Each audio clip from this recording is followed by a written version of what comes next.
Hello viewers, welcome to our channel. আশা করি সবাই ভালো আছেন। আজকে আপনাদের সামনে যে নতুন ভিডিও নিয়ে আসছি এটা হচ্ছে ফুলপড়া দ্বারা মুহূর্তে মেয়ে বশীকরণ করার একটা মন্ত্র। এটা ইন্দ্রজালের মন্ত্র।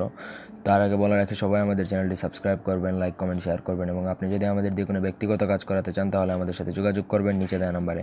আমাদের নাম্বারটি হচ্ছে 019895259984। তো মন্ত্রটা হচ্ছে আমি বলে দিচ্ছি, ওম চামুণ্ডে জয় জয় স্তম্ভায় স্তম্ভায় মহয় মহয় সর্বদান নমঃ সাহা। এটা সিদ্ধা মন্ত্র না, এটা 1008 বার জপ করে সিদ্ধ করে নিতে হবে। মঙ্গলবার দিনে উত্তরমুখী হয় আপনি এক ধ্যানে 1008 বার জপ করলে এই মন্ত্র আপনার দ্বারা কাজ করবে। তারপর গাছের একটা প্রথম গোলাপ ফুল নেবেন, সেটা কীভাবে ব্যবস্থা করবেন সেটা আপনি জানেন। নিয়ে তারপর এই মন্ত্র 7 বার পরে ওই ফুলের উপর ফু দিবেন, মানে ফুলটা অভিমন্ত্রিত করবেন মন্ত্র দ্বারা। তারপর ওই ফুল পোড়াটা আপনি যে মেয়েকে বশীকরণ করতে চান তাকে দিবেন।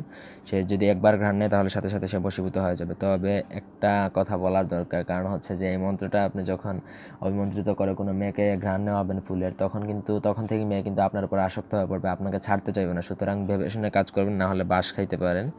আশা করি সবার কোনো বুঝতে অসুবিধা নাই। ভিডিওটি ভালো লাগলে সবাই লাইক দিবেন, কমেন্ট শেয়ার অ্যান্ড সাবস্ক্রাইব করবেন এবং ব্যক্তিগত যে কোনো কাজের জন্য নিচে দেওয়া নাম্বারে আমাদের সাথে যোগাযোগ করবেন। সবাই ভালো থাকুন, সুস্থ থাকুন, ধন্যবাদ।